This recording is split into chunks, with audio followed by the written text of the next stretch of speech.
go, guys.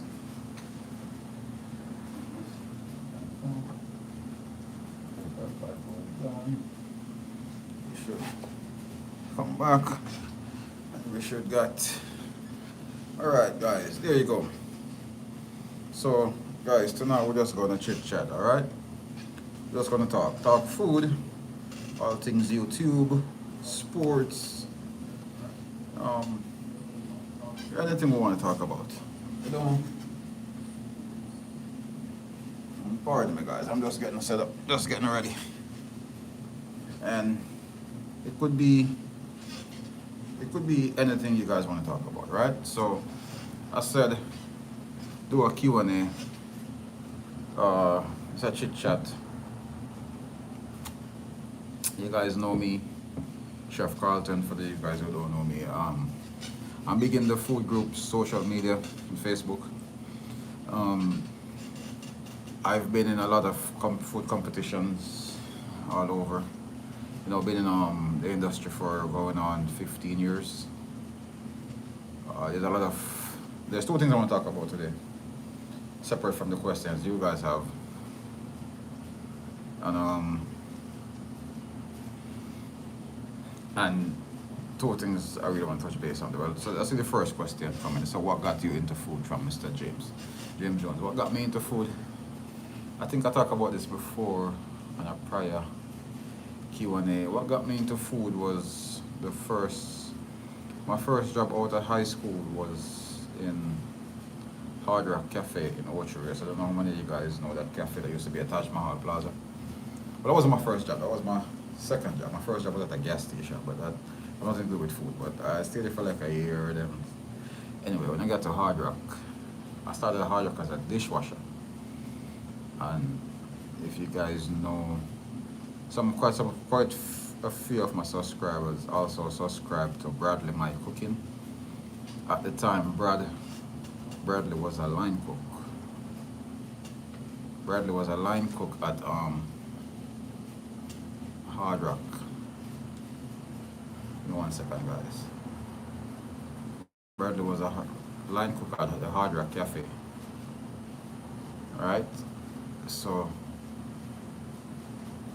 that's where I met Bradley. And you know, as I talk about it all the time, Bradley and Mr. Green, Steve Green, was two of the guys who really got me into foods, because I was big into technology and computers, and you know that's what I really wanted to do, was to be a computer programmer and a graphic designer and stuff like that.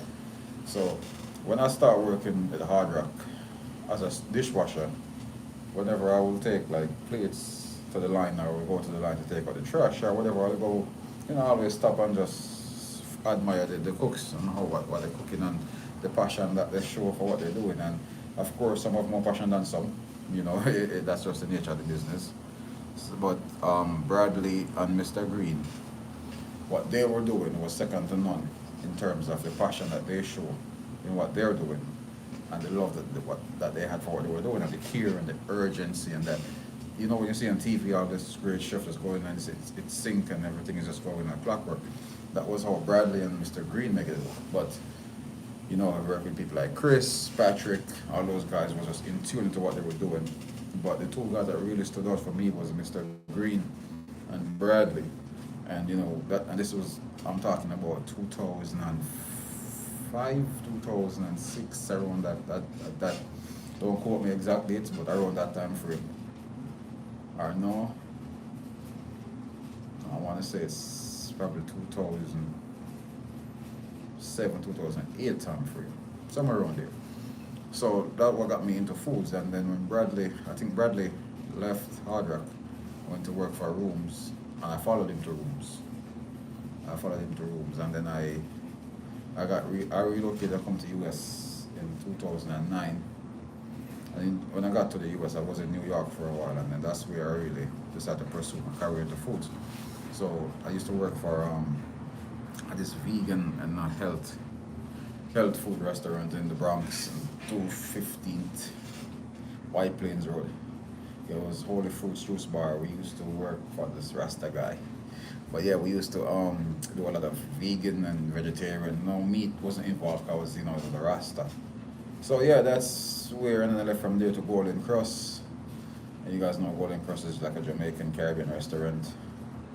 Then I left New York in 2012. 2011, I left New York. I come to Orlando, start working for Universal Studios. I work for Lowe's Pacific, the hotels also, Royal Pacific. I did that for like, I did that. I did Universal. I've been at Universal since I got to Orlando. I'm still there now. I did a lot of other jobs here and there, restaurants for Cheesecake Factory for a short while, and I did the Lowe's. And yeah, so that's what got me into food, man. The love that those guys that I mentioned earlier express and show to the food, that's what really got me, like really, really in the industry. So, so yeah, hope I answered your question, Mr. Jones. That's what got me into food. At a tender age, I was like around 18 at the time. Yeah, so I was in food for a long time. Thanks for the question, man. All right, so until I get another question, I'm just gonna two things I wanted to talk about.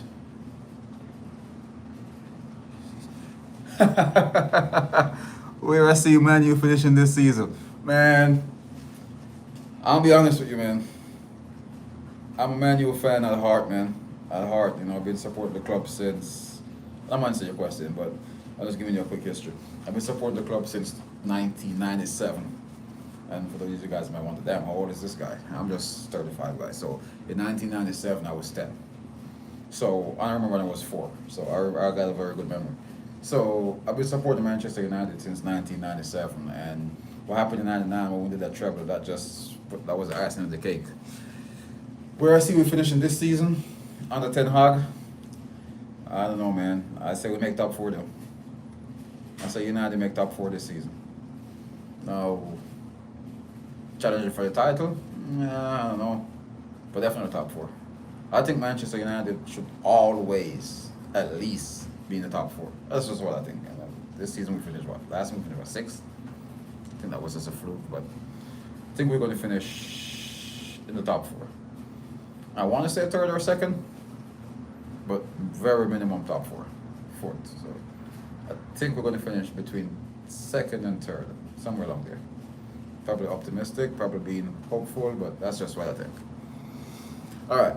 So another thing I wanted to talk about was a lot of misconception we have in food. When there was a big argument on Facebook the other day where somebody said, if you put jerk seasoning on chicken, so you marinate some chicken in jerk seasoning and you go through all the steps, right? You clean the chicken, you marinate it, you let it sleep overnight, you soak, you do all that good stuff.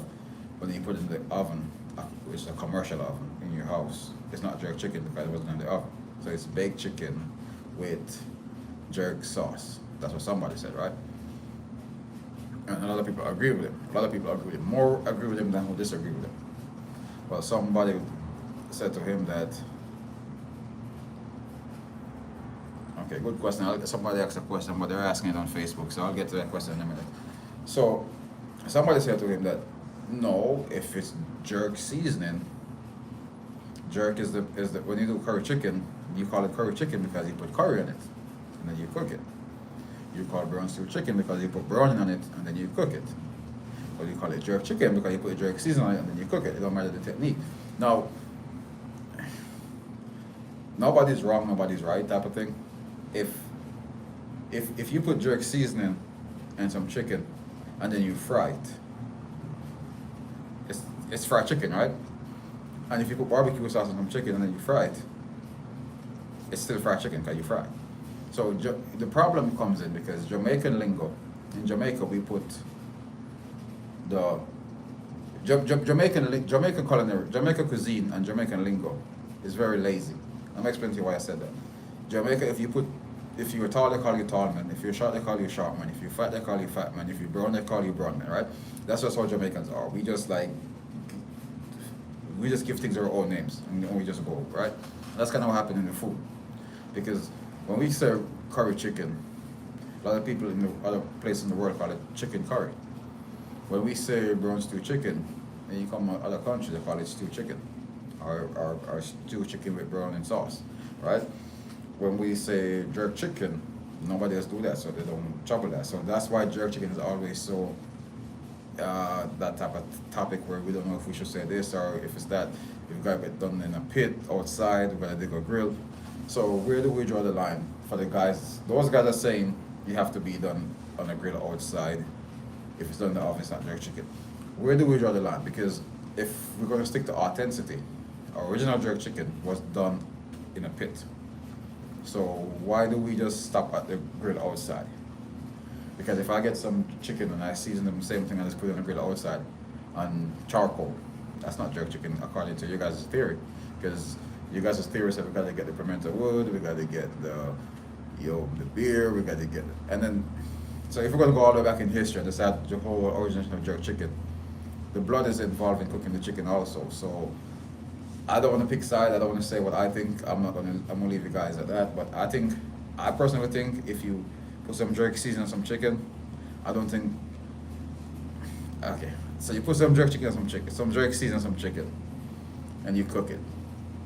You have some jerk chicken if you ask me. I don't think it matters if you dig a pit in the ground and jerk it, or if you put it in a commercial oven, or if you put it in a grill with pimento wood, or you throw beer on it, I think once you put that jerk marinade on it, you have jerk chicken. That's just my view, though.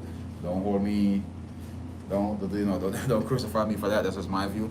But there was a lot of people on social media that were saying, if you put jerk chicken on some chicken and put it in the oven, it's not jerk chicken. It's just baked chicken. But if you get some curry chicken, because I've done this before. If you get some curry chicken and you season with the curry and your potato and your carrots and your onion and your garlic and your pepper, and you put it in a skillet and you put it in the oven and you just finish in the oven and you take it out. It's not baked chicken with curry sauce, it's curry chicken. So why is it different with jerk? So all the guys are saying that, think about that for the jerk chicken. Just think about it before you reply. Just think about it. Remember what I said. I'm going to say it again. I'm going to say it slowly. If you marinate some curry chicken and we split it in half, we do 2 pounds of curry chicken, marinate ready to go. So curry, potato, carrots, onion, garlic, all that good stuff. And we split it in half, 1 pound each, 1 pound each. You cook 1 pound on the stove, and I cook 1 pound in the oven. And then we take them out when they're ready. And we bring somebody out and say, which one's cooking the oven? We change the containers, right? Bring somebody and say, which was cooking the oven, which was cooking the stove. You can't tell the difference for one. So they're both curry chicken. So why is it different when we do jerk? That if we do it in the oven, it's not jerk chicken, but if we do it outside on the grill, it's jerk chicken. Now I understand if you had said it's not authentic jerk chicken, then I could understand that. But for you to say it's not jerk chicken, not sure where I really come in now with that. And the next topic I want to touch on is going to either make me a lot of friends or make me a lot of haters. It's the conception about washing meat. Yes, I went there. The conception of washing meat. All right. Other people said you should wash meat. Other people say you shouldn't wash meat. Now, all right, I wash meat, but I'm gonna explain to you guys that's thinking not washing meat is nasty. Why the people are saying not washing it isn't wrong, and I'm gonna explain to the people that's saying washing it. No, don't wash it. I'm gonna explain to them why the people are saying wash it isn't wrong either. Again, it's a case of nobody's wrong, nobody's right. But somebody's wrong, but we can figure that out later. The people are saying you should wash your meat, right? It's just a cleanliness, right? It's a cleanliness. Where you grow up as a kid, you saw your grandmother washing, you saw your mother washing, of course you're gonna wash it too, right? And it just seems like the right thing to do. You clean your meat, clean food, right? Everybody wants clean food, right? Nobody wants to eat bad food. I get it. We all understand it. And I wash my meat. So get that out there. I wash it. So if you look at all my videos, you see me, even if you don't see me showing when I'm actually washing it, to edit the video, to cut out all of that, I do wash it. But I'm gonna explain to you why the people that are telling you not to wash it is saying it, and especially chicken. A lot of people tends to get this. I'm specifically talking about chicken. When you wash chicken in a sink, there's bacteria there's water particles that ricochet from the water from the nozzle, especially if you turn the faucet on.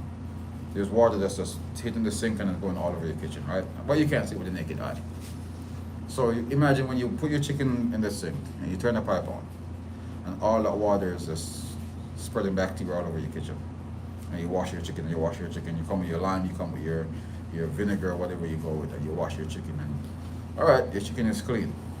Well, the chicken is clean, but your whole kitchen is dirty. But you can't see it with the naked eye. And then what you do is you wash your chicken and you cut, you cook, you go there, you get your soap and you bleach on your counter, you bleach on your sink, and you're good.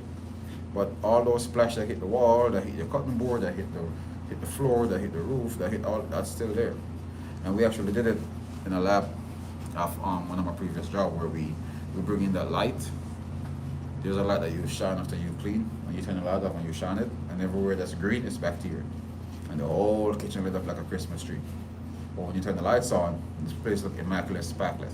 So you can't see bacteria with the naked eye. So that's why the FDA and all the higher ups in food or the the big administrations in food will tell you don't wash meat because you're just spreading germs, you're just contaminating other equipments or other appliances in your house. That's why they tell you don't wash it. It's safer to just cook off the germs because if you cook it to the right temperature, you will kill the germs. Alright, so that's it. That's it. That's why they tell you don't wash it. And I tell you don't wash it because you're making it worse or you're changing the flavor. The vinegar ain't gonna do anything to it. It's not gonna cook it. They're telling you don't wash it because chances are you're washing it to avoid bacteria, but you're spreading bacteria. Now the the reason why I wash it is because there's a right way to wash it. So you wash it on a cold running water.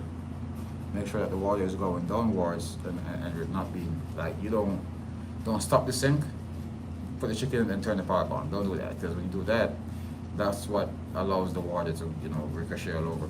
You make sure that you got a clean pathway where the water could go out. So as soon as the water comes in, the chicken is going all the way. It's not settling, or stuff like that.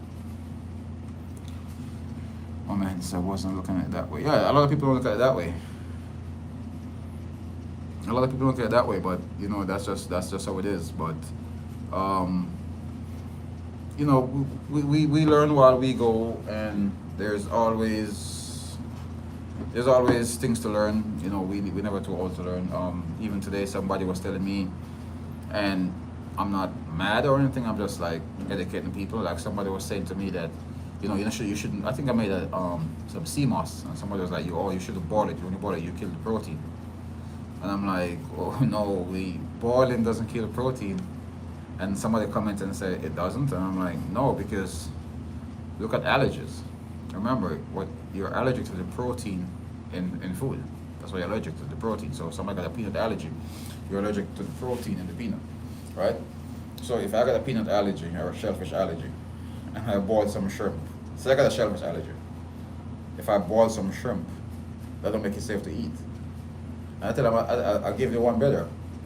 If anything, it makes it worse. It amplifies the protein. Because if you see like boiled peanuts or stuff like that, if it's even in the airborne, that could get you sick because the protein is so potent. So boiling doesn't kills the protein. Boiling kills germs and lower why people actually cook food is to kill germs. That's half of it. And lower the muscles, break down the muscles. The intestine is easier to break down food that's cooked than food that's raw. That's all. You're not killing anything when you cook it. So if something is high in protein, don't cook it thinking you're getting rid of the protein. You're not. All right, just wanted to get that out here because that came up in the food group today again also. All right, guys, I see one more question. The questions are coming on Facebook, and I don't know how to incorporate Facebook to YouTube in the one stream without going to the computer and doing all type of stuff that I really don't got time for. So I'm just going to read them straight from Facebook.